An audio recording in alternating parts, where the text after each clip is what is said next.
Bonsoir chers internautes et bienvenue dans Foot Côté Jardin, votre émission de divertissement sur Esaü Télévision. Pour ce numéro, je reçois pour vous deux journalistes sportifs. Il s'agit de Aliou Toundé et de Marcel Poti. Avec eux, nous allons analyser la 19e journée de la Celtics League Pro du Bénin 2024-2025, notamment avec les performances des deux clubs de Parakou. Il s'agit de Buffle FC du Borgou et de Dynamo de Parakou, de Dadia FC, de Panther et de Real Sport, etc.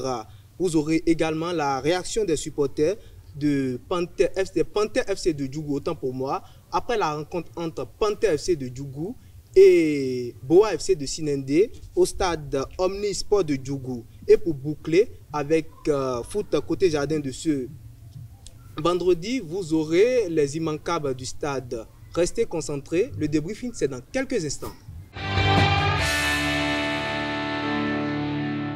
Retour au plateau, chers internautes de Esaü Télévision. Je suis déjà avec les invités. Aliou Toundé, bonsoir. Bonsoir Moudine. Je rappelle que Aliou Toundé, c'est un journaliste sportif, et Marcel Poti, bonsoir.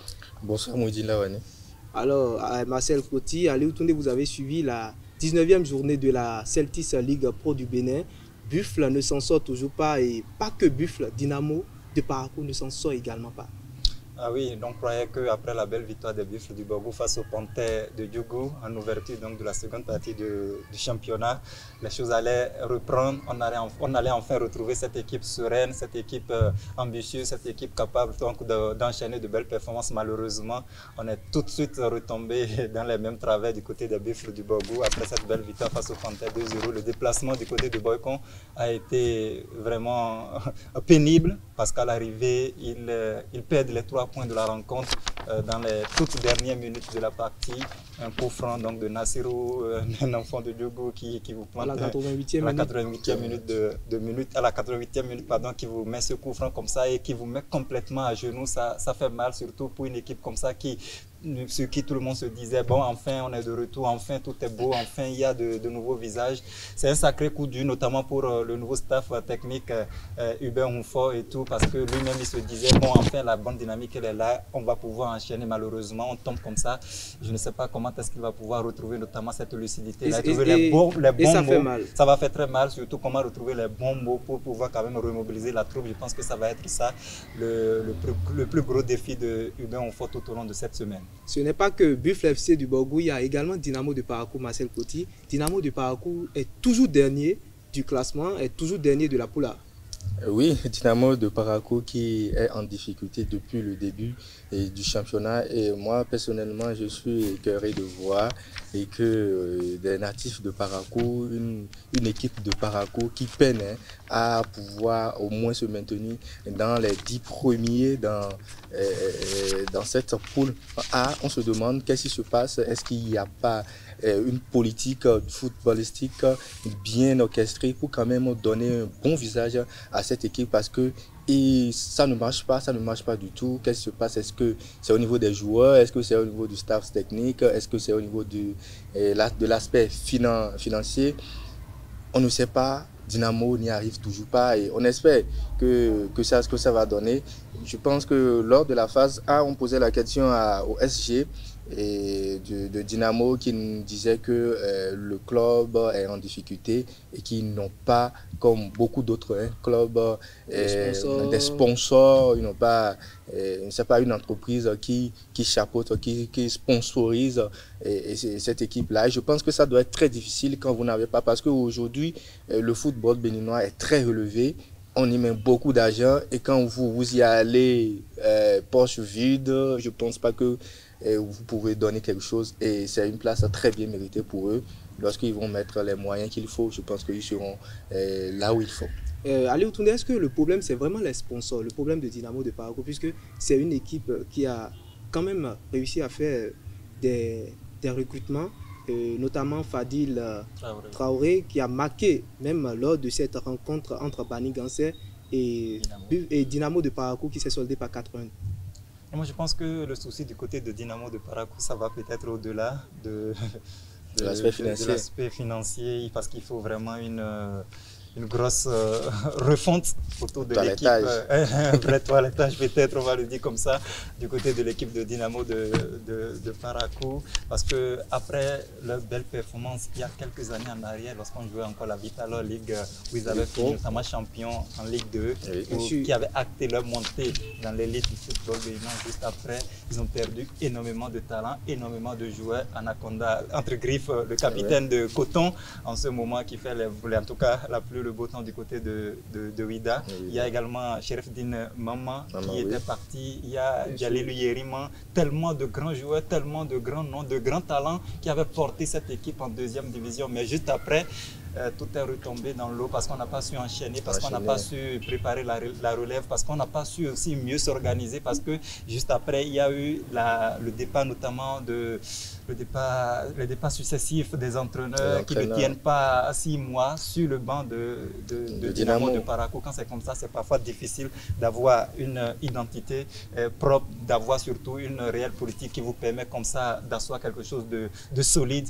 Donc pour l'instant, ils sont en train de payer en tout cas les frais de cette, de cette mauvaise, je vais le dire comme ça, entre griffes, gestion de l'équipe, parce que quand vous ne parvenez pas à enchaîner les pions là où il faut, c'est souvent difficile d'être là où vous avez envie d'être. Et pour continuer, est-ce que cette équipe peut vraiment espérer quelque chose cette saison? Puisqu'ils sont en rouge, hein? Ils sont complètement dans la zone rouge. C'est vrai qu'il n'y a que 2 petits points qui les séparent de l'équipe de Real Sport de Sarem. Mais Real est revenu pour cette seconde partie de saison. Real enchaîne. Real est en train quand même de retrouver ses repères et tout. Et ça, c'est assez intéressant. Et c'est là justement le gros risque. On va se dire, ben, attention, la ville de Parakou, elle est peut-être en passe de tout perdre en l'espace de quelques années, parce que lorsque vous vous souvenez, il y a 3 saisons en arrière, c'était la ville avec le plus de clubs en première division.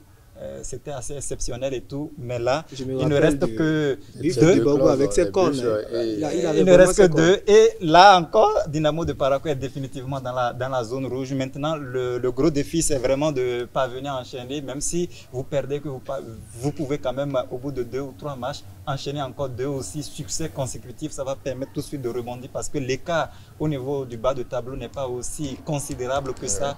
Donc ça fait partie de cette lueur d'espoir.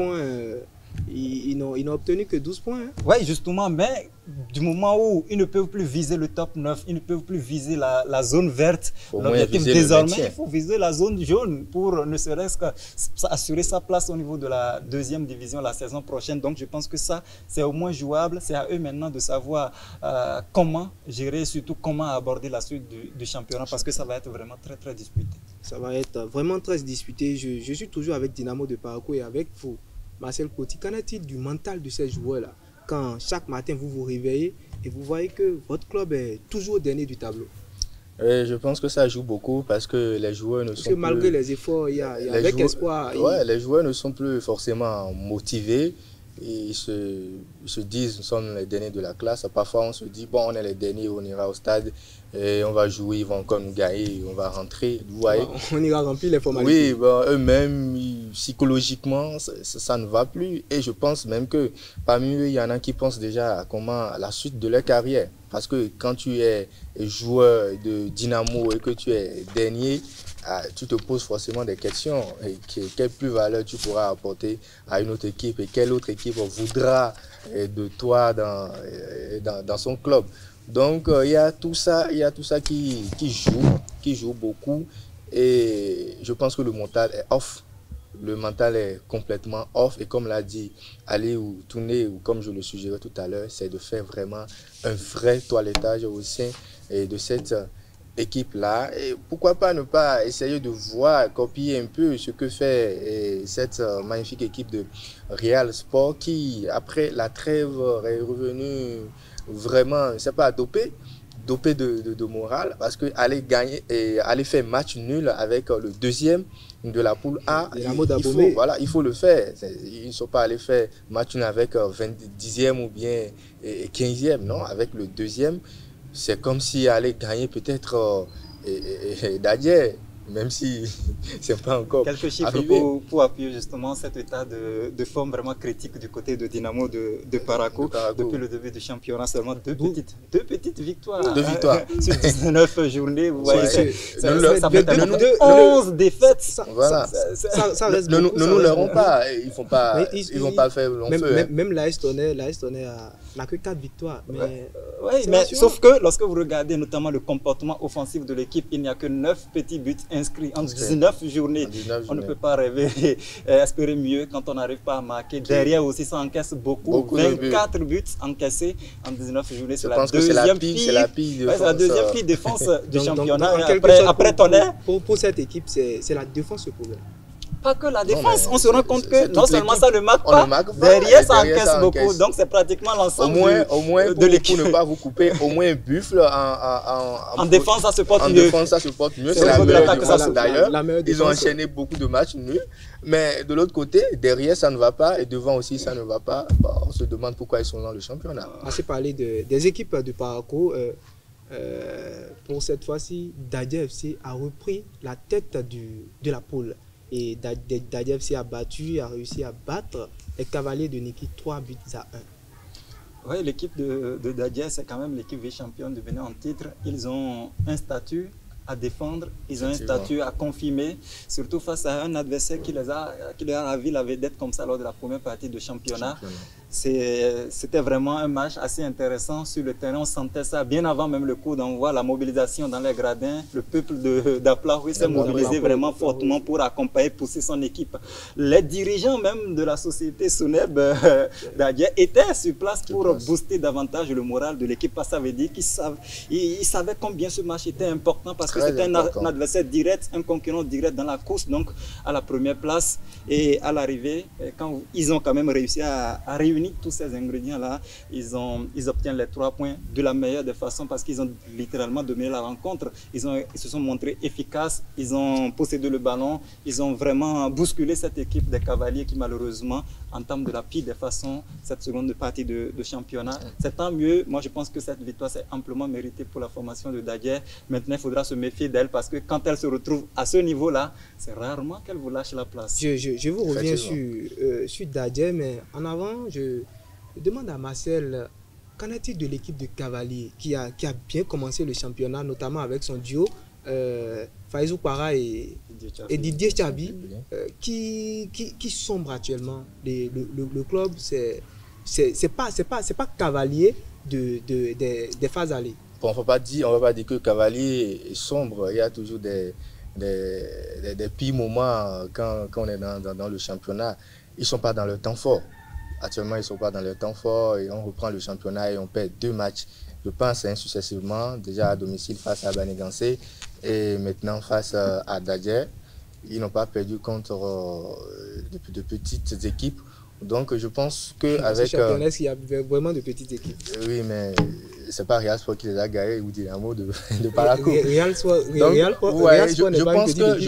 pense qu'avec le temps, ils vont trouver le mécanisme qu'il faut, ils ont le mental qu'il faut. Et dans la course, il y a toujours quelqu'un qui veut montrer qu'il a plus de muscles. Et je pense que pour le moment, c'est l'équipe de Dadja qui fait la pluie le beau temps. On va voir dans les jours à venir, dans les journées à venir, qu'est-ce qui va se passer au sein de cette équipe de Cavaliers que je pense très fort mentalement, qui pour quand même en revenir. Et quand vous regardez très bien, il n'y a pas grand point de différence entre les équipes. Vous voyez le premier dans cette poule A à 37 points, deuxième 34, troisième 34 également, quatrième 31. Vous voyez très bien, à tout moment, quelque chose peut se passer dans cette poule-là. Donc, pour moi, Cavaliers ne sombrent pas encore. Ils sont juste dans un moment pas trop fort pour eux. Je pense quand même qu'on peut s'inquiéter parce que lorsque vous passez toute la première partie du championnat avec seulement une défaite, oui. Mais que vous commencez la seconde partie, deux défaites consécutives. Donc il faut se poser des questions aussi. Il faut commencer par se remettre en cause, se dire attention, qu'est-ce qui se passe. Et non seulement ça, au-delà des défaites, c'est aussi la façon dont on encaisse des buts, 2 à domicile, 3 à l'extérieur. Ça fait déjà beaucoup pour une équipe qui disposait aussi l'une des meilleures défenses du championnat. Qui prétend aussi, qui rêve aussi en tout cas d'écrire l'histoire de marquer les esprits cette saison. C'est comme ça on se comporte. Aliou Toundé, je suis toujours avec vous. Cette équipe de Dadja bon, c'est une équipe qui a repris la première place qu'il avait perdue au début du championnat. Mais c'est une équipe, comme vous l'aviez dit, Dadje FC est vice-champion du Bénin, notamment lors des phases éliminatoires de la Champions League. On a vu Dadje FC contre devant El Kanemi Warriors du Nigeria qui a montré vraiment le visage du championnat béninois. Est-ce qu'on peut déjà considérer jusque-là cette équipe comme favori? Je pense qu'au-delà de ce que l'équipe a montré pendant la campagne africaine, il faut voir également le baromètre. Les instances ont commencé par tourner un regard sur le championnat béninois. Vous avez vu le classement qui est récemment sorti et qui place Dadje FC au-dessus de Coton. Tout le monde dans le championnat béninois. C'est juste mais pourquoi ça vous étonne? C'est pour ça que je parlais de statut, de Coton, 3 fois champion. De statut, de casquette à confirmer du côté de Dadje, parce que lorsque vous enregistrez de belles performances, non seulement au plan national, mais également sur l'échiquier continental, ça commence pas à intéresser, ça commence pas à impressionner. Et je pense que c'est ce qui compte beaucoup plus dans la balance aujourd'hui du côté de Dadje. Ils ont écrit l'histoire parce que sur pratiquement les 10 dernières années, on n'a pas eu cette victoire en compétition de club pour nos clubs ici du championnat, mais là eux ils ont quand même réussi à le faire avec cette belle performance au premier tour d'abord, même si par la suite quand même ils ont perdu comme ça sur le fil. Donc je pense que rien que par cette performance là, oui, ils sont quand même une équipe à prendre au sérieux, ils sont une équipe à considérer, ils peuvent encore rêver d'aller réaliser un peu comme ce qu'ils ont fait la saison dernière. Je ne dirais pas qu'ils peuvent être champions, mais je pense qu'ils ont l'ossature, les joueurs et surtout tous les moyens nécessaires pour réaliser une grande saison encore. Dadje est favori en quelque sorte. Marcel Coty, quel est le club qui vous a surpris de par son classement lors de cette 19e journée? Puisqu'il y a beaucoup de clubs qui ont monté au classement et beaucoup de clubs qui ont descendu. D'ailleurs, il y a Dadje qui sont descendus, autant pour moi. Et il y a Dadje qui était deuxième, qui est revenu à la première place, Dynamo d'Abomey troisième. Dadje deuxième qui est revenu à la première place, Dynamo d'Abomey. Troisième est revenu à la deuxième place, Espoir de Savalou. Septième est revenu à la cinquième place, Takounen. Et Béké également. Je pense qu'il y a beaucoup de clubs qui sont revenus en première place, d'autres sont descendus d'un cran. Bon, une équipe qui m'a touché positivement ou négativement. Négativement, je pense que c'est Buffle qui, j'avais d'espoir. Je me disais qu'il y a une lueur d'espoir, ça avait bien commencé. Et là, Buffle, paf, qui nous montre son vrai visage. Les comptes sont perdus. Le visage de la phase. Les comptes ne sont pas perdus, peut-être que les comptes sont moins solides, sont moins résistants. Les comptes sont moins solides. Mais ce n'est pas parce que Dadje est en première position que je vais dire que c'est Dadje qui m'a surpris. Vous savez, l'équipe de Dadje, pour les quelques fois que j'ai suivi en direct leur confrontation ici, je disais qu'ils ont un très beau jeu. Ils ont un jeu plaisant, un jeu un peu à la Barcelone, si vous voyez très bien de quoi je parle, des jeux de passe de là, c'est plaisant à regarder, c'est intéressant, beaucoup de buts, derrière c'est solide, au milieu c'est solide. Donc moi je pense qu'on devra miser beaucoup sur cette équipe là. Et c'est très bien pour notre championnat et je pense que ça serait également très bien pour l'équipe nationale parce que forcément on va trouver des jeunes, désormais trouver des jeunes dans cette formation-là pour quand même étoffer l'équipe nationale qui quand même a besoin également du souffle de ces jeunes-là qui ont beaucoup d'envie de gagner. Donc Dadje FC, on pourra compter sur eux. On pourra compter sur Dadje FC. Aliou Toundé, dites-moi, quel est le joueur pour vous, le joueur qui vous a surpris lors de ces 19e journées?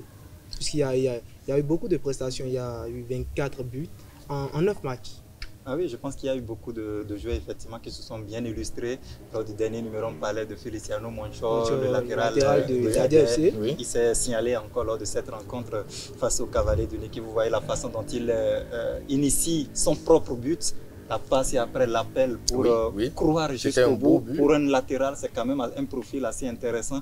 Mais au-delà de ça, moi je pense qu'il faut voir plutôt du côté de BKFC, de Bembereke, où il y avait deux joueurs quand même qui ont été impressionnants face à Loto Popo. C'est pas facile d'aller gagner à Grand Popo, mais les guerriers de Bembereke l'ont fait.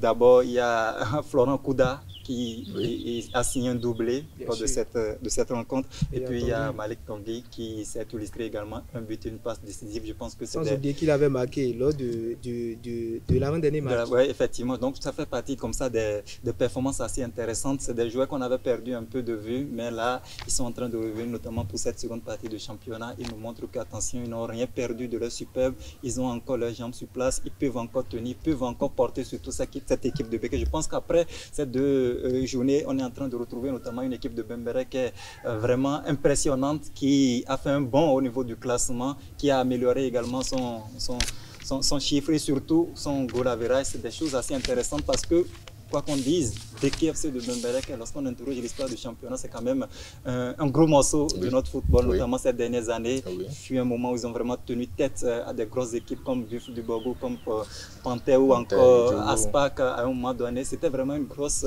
formation qui avait été mise en place, notamment en son temps par le vice-président de la Fédération de football, Francis Kotobian, qui est aujourd'hui du côté de Damissa de Ndali. Donc je pense que c'est une équipe qui a aussi une histoire à défendre, qui a un visage à soigner.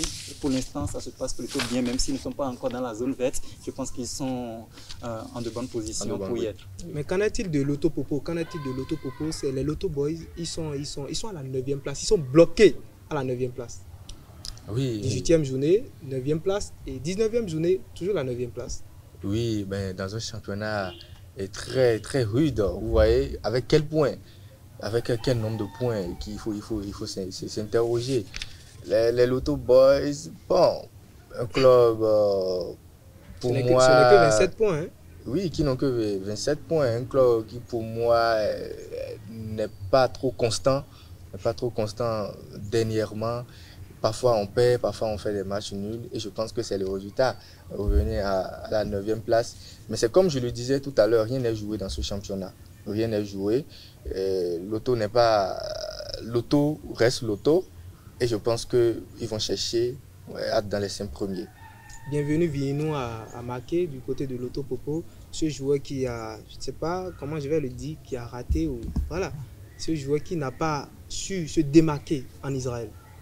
Est-ce qu'il n'a pas su se démarquer? Je ne sais pas trop s'il n'a pas su se démarquer, mais de toute façon, son passage a été plus bref que prévu du côté de l'Israël. Et en tout cas, son retour, pour l'instant, même si ce n'est pas encore fructueux, notamment lors de son dernier match, avec ce but déjà, on sent que oui, c'est un garçon qui peut apporter, c'est un garçon qui peut aider l'équipe à mieux se comporter offensivement dans cette seconde partie de championnat, parce que l'équipe de Loto Popo, ça n'a pas beaucoup marqué lors de la phase aller. Je pense que c'est un aspect sur lequel ils ont envie de travailler, sur lequel ils vont continuer par travailler. D'ailleurs, ils ont pris non seulement Bienvenue Vienno, mais également Hospice Aromadege du côté de Aziza, l'un des meilleurs buteurs de la phase aller. Donc pour l'instant, ça ne prend pas encore, mais c'est quand même... On connaît Loto Popo pour ça. Hein. Oui, ils sont capables de prendre maintenant. Il faut aider ces garçons à mieux s'intégrer. Il faut aider notamment Hospice à mieux retrouver ses repères et prendre notamment ses marques dans cette équipe-là, parce qu'un joueur comme ça qui est capable notamment de trouver facilement le chemin des filets, il faut vraiment l'aider, l'accompagner et surtout lui faciliter l'intégration du côté de cette équipe-là. Ils ont de très bons joueurs. Lorsque vous les voyez jouer, c'est assez impressionnant, c'est assez intéressant et tout. Mais offensivement, ça pêche beaucoup. Et il y a notamment ces quelques petites erreurs défensives également qui leur coûtent énormément cher. Je pense que le coach Cheikh Gueye va notamment continuer lui aussi par réfléchir dans ce sens. Il sait qu'il a un gros challenge à relever quand vous êtes champion du Sénégal. Il doit réfléchir, il va continuer par réfléchir, parce que quand vous êtes champion du Sénégal et que vous débarquez dans un championnat comme celui du Bénin, avec une équipe comme Loto Popo. Avec une équipe comme Loto Popo, tout est réuni. C'est pas pour être 9e. C'est pas pour être 9e dans la poule A. C'est pas pour être 9e. Il doit s'inquiéter pour sa carrière. C'est pas pour sa carrière, il doit s'inquiéter pour la suite. Pour la suite. Marcel Coty, Aliou Toundé, merci à vous, mais on va marquer une pause pour suivre la réaction des supporters à travers les cartons colorés. l'équipe avait perdu le premier match retour contre Bif. Donc ici maintenant ils ont gagné un point, c'est pas mal aussi, donc il ne fallait pas perdre ceci aussi. Pour cette première période, je ne suis pas trop content parce qu'on est mené. Sur notre propre installation, on est mené, donc je ne suis pas trop content. Mais le jeu, Inch'Allah, ça ira, parce qu'à la deuxième période, on va changer et ça va marcher. Vraiment, cette première période, là, vraiment, notre équipe, là, il y a certaines faiblesses. Ça ne marche pas parce qu'il y a l'absence de certains joueurs qui causent problème. Bon, la première période ne marche pas du côté des Panthères, parce que vraiment, ça ne marche pas. Le jeu, ça ne marche pas du tout.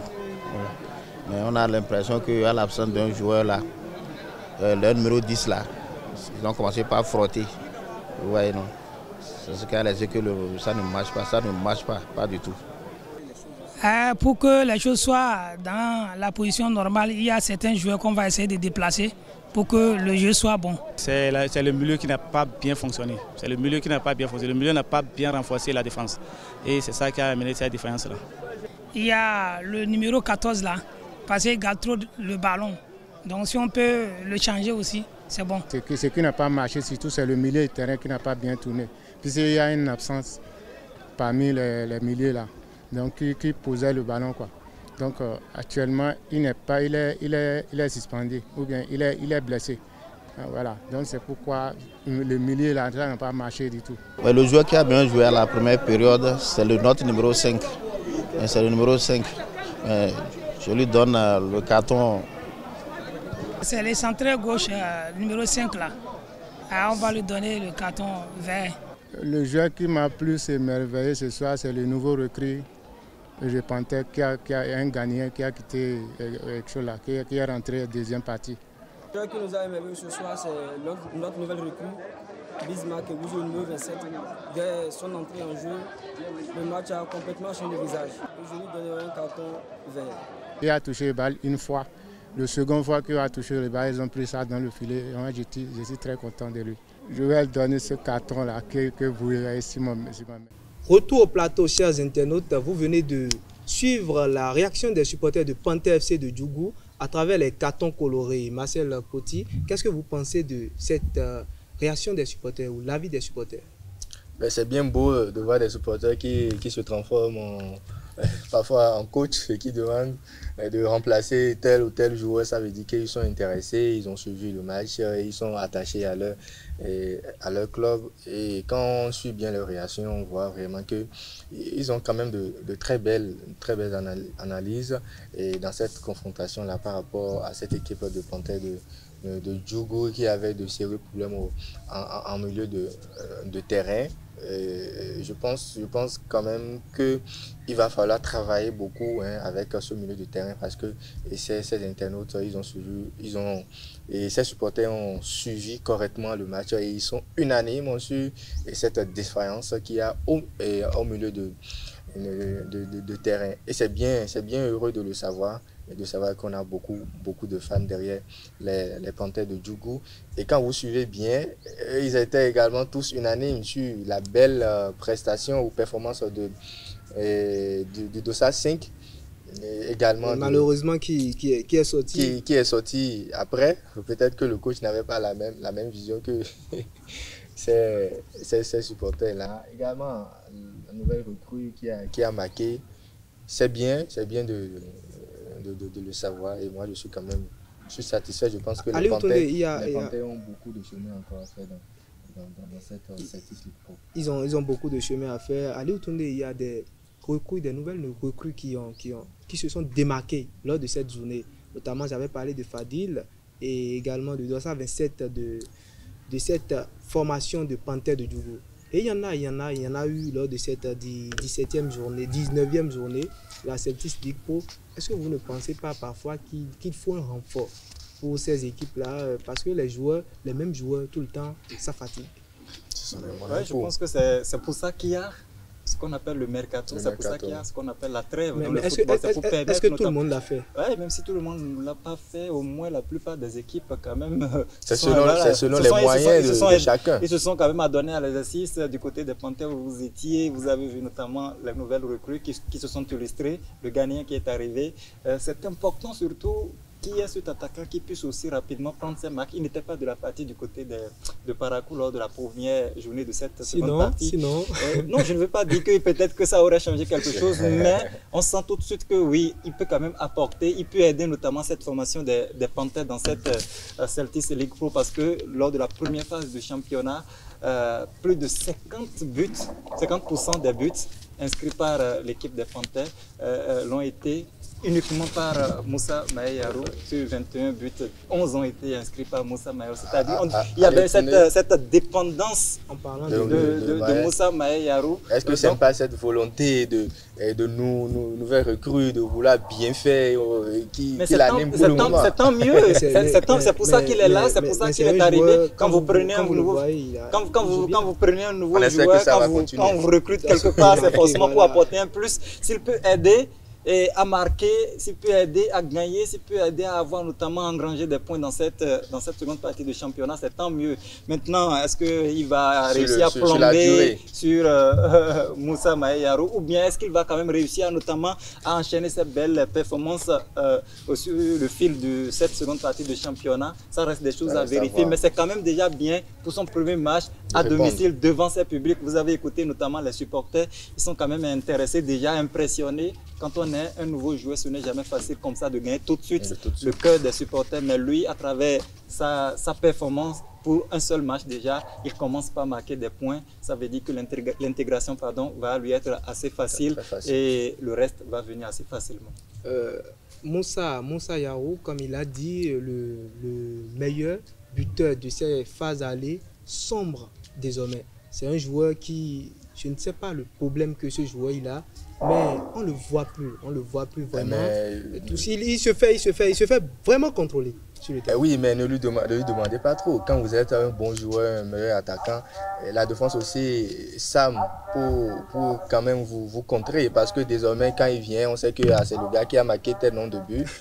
Donc forcément lors des entraînements, le coach dit voici comment il fait et tout, et donc ça devient un peu plus difficile pour lui, mais ça va pas lui empêcher de quand même marquer encore quelques buts. Je pense qu'il va revenir et il ne sombre pas, parce que marquer 21 buts et 11 buts sur c'est pas facile, donc on peut lui concéder ça. 11 buts, on peut lui concéder ça. Il va bientôt se faire rattraper, hein.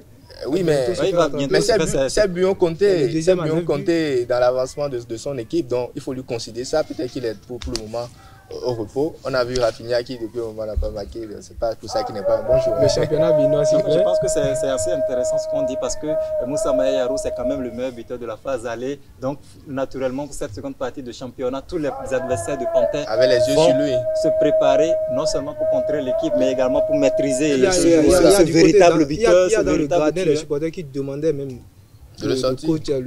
Oui, pourquoi pas, mais le coach sait pourquoi il est là. Il sait que voilà, c'est un garçon qui à tout moment, quand il aura un petit espace, il sera capable de faire mal à l'équipe adverse. Donc c'est pour ça qu'il lui fait confiance. Des joueurs comme ça, ils n'ont pas besoin de grandes occasions, de grandes opportunités avant de se signaler. Pour l'instant, c'est beaucoup plus difficile pour lui après 2 journées. Ça a été déjà le cas lors du début du championnat. Il avait été muet lors des 2 premières journées avant de prendre ses marques. C'est encore le cas maintenant. Est-ce que ça va pouvoir quand même le réveiller pour la suite du championnat? C'est quand même un joueur assez expérimenté. Il maîtrise bien le championnat. Il sait ce qu'il a à faire. Il sait aussi ce qu'il faut faire surtout pour s'en sortir, parce qu'il sait désormais que les adversaires vont tout mettre en place pour l'empêcher de marquer. Parallèlement, lui-même, il doit pouvoir trouver des solutions. Tout comme le Dossa 27 ghanéen de cette équipe Bismarck, de cette équipe Ulrich Outier du côté de Espoir FC a été remplaçant, mais Henri Outier, ce qui a su c'est Outier. Outier s'est également démarqué lors de la rencontre de Espoir FC face à Abeille, même en étant remplaçant. Henri Outier, sur les 5 dernières saisons, il n'y a pas un joueur qui a marqué autant de buts dans le championnat béninois que lui. C'est plus d'une 50aine de buts avec la formation d'Espoir. de Savalo. Donc c'est quelqu'un qui vit des buts, c'est quelqu'un qui sait comment marquer, et surtout quand il se retrouve à Savalo comme ça, au pied des 41 collines comme ça, il se sent encore plus à l'aise parce qu'on l'a vu du côté de Coton, ça n'avait pas très bien marché après cette petite escale aussi du côté de la Libye, avant de revenir maintenant du côté de Espoir. Je pense que c'est un garçon qui est assez intéressant. Il ne sait pas que marquer. Il sait aussi faire marquer, il sait aussi orienter, il sait contrôler surtout. C'est vraiment un leader technique de cette équipe d'Espoir. Si la formation d'Espoir continue en tout cas par se faire une place dans le championnat béninois, et je pense qu'il le doit en partie aussi à ce garçon, Henri Outier. Autre chose, lors de cette 19e journée, on se disait, lors de la 18e journée, que le coach Moussa Latundi serait peut-être également présent lors de cette 19e journée, puisque une performance, ça ne se juge pas sur un match. Mais à la grande surprise, le coach n'était même pas sur les stades lors de cette journée. Bon, ne lui demandez pas non plus d'être à tout moment sur les stades. On a encore, je crois, combien de journées? 15 journées. Donc il a tout le temps, il ne va pas être là tout le temps derrière les joueurs, ça va mettre encore plus de pression peut-être aux joueurs. Donc il a son calendrier, il sait à quel moment venir. Donc je ne pense pas qu'il a déjà fini de faire ses choix. Et encore que quoi, c'est pas forcément pour faire des choix que le coach vient au stade. Non, on peut venir au stade et on a les yeux sur tel ou tel, même si ce n'est pas pour les échéances à venir, ça sera pour autrefois, pour savoir que il y a telle personne qui est là et qui s'est fait ci, qui s'est fait ça. Donc, soyez sûr, il ne pourra pas être là tout le temps et ce n'est pas pour ça qu'il ne suit pas non plus le championnat. Il y a les résumés, il a les échos d'un peu partout, il a les images. Sa présence n'est pas forcément non seulement ça, il peut être aussi dans les stades, la discrétion de tous. Mais est-ce que ça suffit? Est-ce que ça suffit, les résumés, voilà, tout ça? Quand on n'est pas présent, on ne peut pas reconnaître la qualité. De toute manière, il ne peut pas être présent sur tous les stades à la fois. Il ne peut pas être présent. Non, moi je pense que, bon, c'est vrai qu'on n'a pas entendu qu'il était sur un stade. Il peut y être et que personne ne soit aussi au courant. Surtout quand c'est pour un travail beaucoup plus approfondi cette fois-ci. Oui. On veut paraître, en tout cas, on peut un peu plus effacé pour ne pas influencer, surtout mettre une pression supplémentaire sur les épaules des joueurs. Mais je pense que il ne peut pas être sur tous les terrains. Un joueur comme Moussa Maïa qui plante but sur but comme ça, on n'a pas besoin d'être sur tous ces matchs pour savoir que c'est quelqu'un qui se comporte déjà bien. Des joueurs qui fréquemment sont réguliers dans le championnat et qui s'illustrent. Ils vont toujours revenir, leurs noms vont toujours revenir quand ils vont bien se comporter. Donc en tant que coach, en tant qu'entraîneur, oui, peut-être quand il aura envie cette fois-ci, il va dire bon, en raison notamment de l'écho considérable qu'il y a autour de X ou Y, il faut vraiment que je puisse faire cette fois-ci un déplacement sur place pour pouvoir apprécier. Donc sinon, il ne peut pas, chaque journée, il y a plus d'une dizaine de matchs, chaque week-end, c'est vraiment difficile, ça va être difficile pour lui d'être présent un peu partout, mais de toutes les façons, il est encore sur place et il n'est pas que là pour la sélection A, il est aussi là pour la sélection locale, donc il sait que c'est aussi important. Et au niveau de la sélection locale, il a aussi son équipe. Oui. Donc peut-être que parallèlement, son équipe travaille parfois son équipe à la discrétion de tous. Personne ne sait si, voilà, comment l'ancien coach de Tonnerre, qui est son adjoint au niveau de la sélection, est-ce qu'il est toujours, il est parfois présent au stade et personne n'est au courant. Donc c'est des choses sur lesquelles on ne va pas s'attarder. L'essentiel, ce que l'on va demander aux joueurs, c'est de prendre du plaisir, de bien se comporter, de continuer notamment par enchaîner les belles performances. Quand tout cela sera réuni, je pense qu'il n'y aura pas de raison qu'il n'y ait pas de braquet ou de lumière sur... J'avais posé cette question à Marcel tout à l'heure. Je vous repose la même question. Quelle est l'équipe lors de cette 19e journée qui vous a surpris, vous? Parce qu'une équipe qui m'a surprise, peut-être la formation de l'Est Tonnerre notamment, il n'avait pas gagné depuis très longtemps dans ce championnat. Cette fois-ci, ils sont à la maison et ils sont face à une équipe quand même qui s'appelle Buffle du Borgou, deuxième club le plus titré du Bénin, c'est le champion du Bénin, un club qui vient de sortir notamment d'une victoire retentissante dans le derby du Septentrion. Donc, vous l'accueillez comme ça chez vous, à la maison, alors que vous-même, personnellement, vous sortez notamment de contre-performance. Il fallait rebondir. Je pense que lorsqu'on voit notamment le déroulé de la rencontre, les événements au cours de cette rencontre-là, on se rend compte que ça a été une partie vraiment où ils sont restés concentrés de but jusqu'à la fin parce que le but est intervenu dans les toutes dernières minutes de la rencontre. Je pense que c'est une équipe vraiment, une performance à saluer parce que c'est pas habituel, c'est pas fréquent de la part de l'AS Tonnerre comme ça de battre les gros. Mais c'est pas à fêter quand même puisque cette équipe occupe la 15e place du championnat, Marcel. La 15e place de cette poule. Toute victoire est surtout à célébrer. Toute victoire, quand vous prenez surtout quand le but intervient sur un coup franc d'une nouvelle recrue, ça veut dire qu'on s'est bien comporté, que celui qui est parvenu comme ça à aller détecter ce joueur peut se sentir fier. Oui, parce qu'ils n'ont pas pris un point, ils ont pris 3 points et je pense que ça va compter à l'arrivée. Et donc, on va fêter, c'est à fêter. S'ils n'avaient pas gagné, ils ne seraient pas 15e. Non, ils ont été 15e, ils sont toujours 15e. Oui, mais ils ont pu maintenir cette place-là, sinon ils seraient peut-être descendus. 3 points de plus, ils avaient 15 points, maintenant 18 points. Je pense qu'il faut les féliciter parce qu'ils ont fait quelque chose de très grand face à une grande équipe. C'est une équipe professionnelle quand même. Hein. Et imaginez-vous, Buffle, c'est la meilleure défense jusqu'à présent en cette Ligue Pro. Et arriver quand même à gagner cette équipe en dernière minute de jeu, c'est un exploit et c'est à leur actif. Félicitations et bonne continuation. Merci à vous. Assez parlé de la 19e journée de la Ligue Pro. On marque également une seconde pause pour suivre les immanquables du stade.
Retour au plateau, chers internautes, vous venez de suivre les immanquables du stade. Aliou Toundé, qu'est-ce que vous pensez de ces images-là que vous venez de suivre? Oui, comme la dernière fois, on va au-delà des performances, on va au-delà du comportement des joueurs sur l'aire de jeu, on va au-delà de ce qu'on est habitué à voir. Et l'image que je retiens le plus, c'est justement ce tat entre griffes de... Je ne sais pas si c'est de salubrité ou d'indiscipline, je vais l'appeler, mais on peut pas uriner au stade, c'est pas possible. Quand on est footballeur, omnisport, c'est pas possible. Omnisport. C'est pas possible parce que le gouvernement met 22 stades et dans ces 22 stades, s'il vous plaît, il y a tout pour tout le monde. Chaque équipe avec son vestiaire et ses toilettes. Pareil également pour les arbitres. Donc c'est pas possible qu'on cautionne ça. Même si on est dans le feu de l'action, même si on est pressé ou n'importe comment, il faut peut-être demander une permission ou voir comment on organise ça. Mais uriner là, sur l'aire de jeu. Encore que la rencontre n'a pas encore Encore que la rencontre n'a pas encore démarré, il pouvait rapidement repartir dans les vestiaires et revenir. C'est pas acceptable. C'est des choses à dénoncer. Je pense que c'est des images qui doivent parvenir à l'équipe même pour que des dispositions soient prises afin que les prochaines journées, on n'assiste plus à de pareilles choses les stades omnisports, c'est des joyaux que nous avons, on doit pouvoir les entretenir, bien se comporter là-dessus. On doit pouvoir les entretenir. Oui. Marcel Coty, qu'est-ce que vous pensez, vous, de cette vidéo? Oui, je pense qu'Aliou a déjà abordé quand même la vidéo critique de tout ce qu'on a pu voir tout à l'heure, uriner sur la pelouse. C'est quand même... c'est grave, c'est assez grave. Et je pense que s'il y a une punition qu'il faille donner à ce joueur, il faut le faire pour permettre, pour donner la leçon aux autres qui ont peut-être cette intention et qui ont l'habitude de le faire. Et s'il l'a fait, c'est sûr que ce n'est pas pour sa première fois et c'est sûr qu'il n'est pas le seul à avoir ces intentions-là. L'autre image, c'est là où il y a quelques échauffourées, altercations entre les supporters. On est un peu habitué à ça, mais parfois je pense qu'il faut un peu encadrer ça. C'est pour ça qu'il doit y avoir des forces de l'ordre, de sécurité dans le stade pour que ça ne dégénère pas, parce que ça pouvait dégénérer, ça pouvait finir en bagarre. Je ne veux pas revenir sur l'équipe qui est chef dans la matière, mais vous savez de quoi je parle. On parle de quelle équipe là? Je vous en prie, je ne vais pas donner le nom d'une équipe, j'aime bien ma tête. Ok, alors c'est quand même de belles images. Là, la dernière fois, il y a une équipe qui n'était pas bien organisée pour s'échauffer. Cette fois-ci, on a vu une équipe qui... Bon, c'est une équipe de joueurs malgré l'absence de coach sportif. C'est de très belles images. Ça montre l'engouement que les supporters ont pour cette compétition, ce championnat-là. Compétition pour ce championnat-là. Oui. Aliou Toundé, les premiers tours des éliminatoires de la CAN féminine 2026, le Bénin a battu aller-retour les Queens de la Sierra Leone 5-1, cumul de 5 buts à 2, je pense. Qu'est-ce que vous pensez à 2? Qu'est-ce que vous pensez de cette prestation de ces Amazones-là? Oui, elles se sont comportées en Amazone. on les attendait depuis un bon moment, mais je pense que là, c'est arrivé. C'est une performance surtout marquante, historique, parce que le Bénin restait sur 2 ans sans succès. Oui. Pour son équipe féminine, c'est assez fou. C'est vrai que les hommes aussi avaient tenu plus d'un an sans succès, mais les filles étaient allées les dames étaient allées jusqu'à 2 ans sans victoire, 2 ans sans succès. C'est vrai qu'il n'y a pas eu assez de matchs, mais il y en a eu quand même quelques-uns qu'on n'a pas su bien exploiter, sur lesquels on n'a pas su bien se comporter. Mais là, en 2 rencontres, tout simplement, on sort quand même une belle prestation comme ça. Non seulement on gagne, mais également la façon de jouer, la façon dont on circule le ballon, l'engagement des joueuses, l'engagement des Amazones sur l'aire de jeu prouve tout simplement qu'il y a quelque chose cette fois-ci, comme je ne sais pas comment on désigne ça, mais stimulant. Voilà, quelque chose pour les stimuler, un réveil en quelque sorte de la part de ces dames pour dire que cette fois-ci, après la performance des hommes qui nous envoie à la prochaine Coupe d'Afrique des Nations, on est animé par ce petit orgueil également du côté de la femme, pour dire oui, nous aussi on a envie de marquer l'histoire. Pour l'instant, c'est vrai que le premier tour, mais il faut quand même s'en réjouir parce qu'il y a très longtemps qu'on attendait cela, c'est arrivé. On va maintenant fêter, tout de suite repartir au travail parce que le prochain défi est plus costaud, plus grand et plus prestigieux parce que c'est le Nigeria en face. Oui. C'est le Nigeria en face. Marcel Coty, qu'est-ce qui fait la force de cette équipe des Amazones béninoises?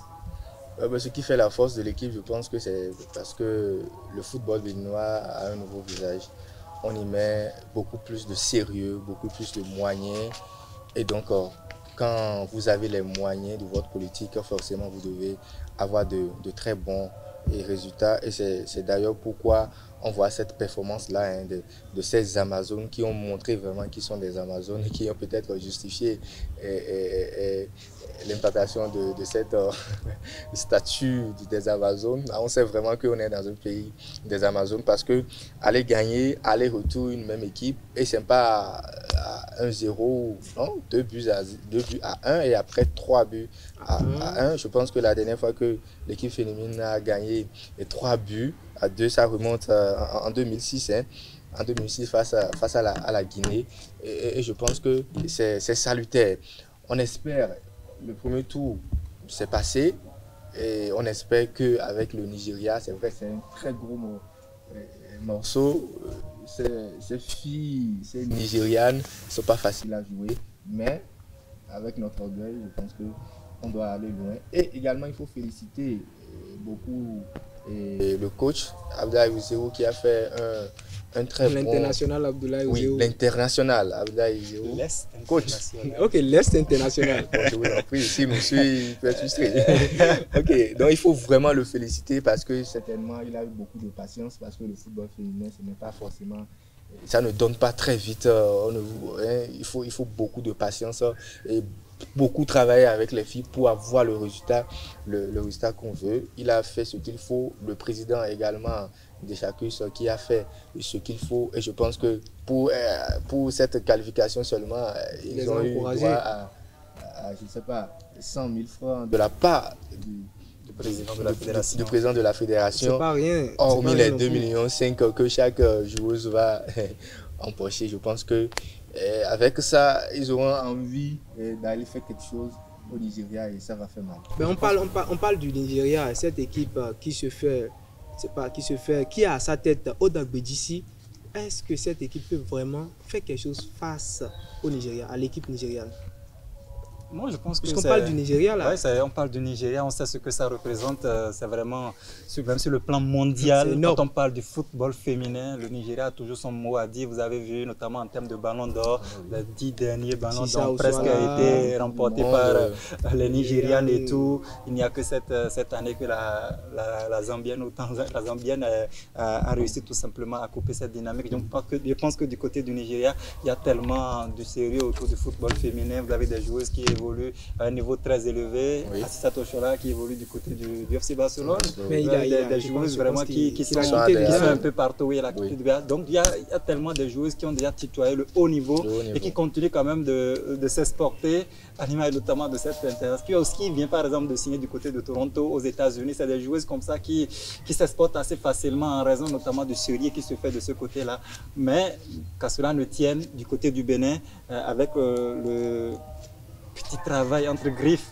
que l'on est en train de faire pour l'instant, si on parvient notamment à maintenir cette cohésion-là. La cohésion, il y a Marcel qui parlait tantôt de ce qui fait la force, c'est justement cette cohésion, parce que la plupart des joueuses jouent dans le championnat national, à part quelques têtes qui sont venues, donc ça et là notamment Yolan Yami, Oda Gbedjissi et la nouvelle Lucie Tengue qui sont venues comme ça pour investir. La plupart évoluent dans le championnat et se connaissent, se croisent. C'est que des jeunes filles, hein? Et ce ne sont que des jeunes filles qui se connaissent, qui se croisent chaque week-end sur les différentes pelouses du Bénin. Donc il y a déjà ce feeling, ce lien qui est déjà créé. Je pense que cette ambiance-là, on en a parfois aussi besoin dans un groupe.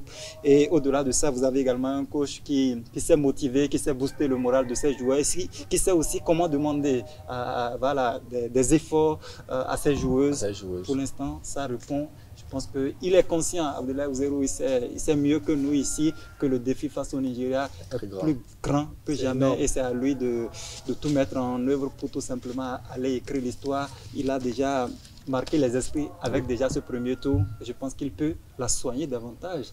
Moi, je pense que cette équipe peut se qualifier.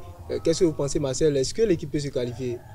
Oui, si on continue. Une réponse. Si on continue sur cette même dynamique, pourquoi pas? Si on continue sur cette dynamique, si on garde le cap, ça peut aller retourner. Est-ce que cette équipe peut se qualifier? Moi, je pense qu'on est au football féminin et souvent, ce sont les plus grands, les plus grandes, les plus expérimentés qui arrivent souvent, qui a confirmé, à moins d'un cataclysme, le Nigeria va nous déposer, passer. Mais on espère tout simplement qu'il puisse avoir miracle. Oui. On espère, mais moi, je pense que cette équipe va se qualifier. Merci à vous. Merci. Marcel, merci. Aliou Toundé, voilà, chers internautes, nous sommes à la fin de Foot Côté Jardin de ce jour. Merci d'être restés jusqu'au bout. À très bientôt.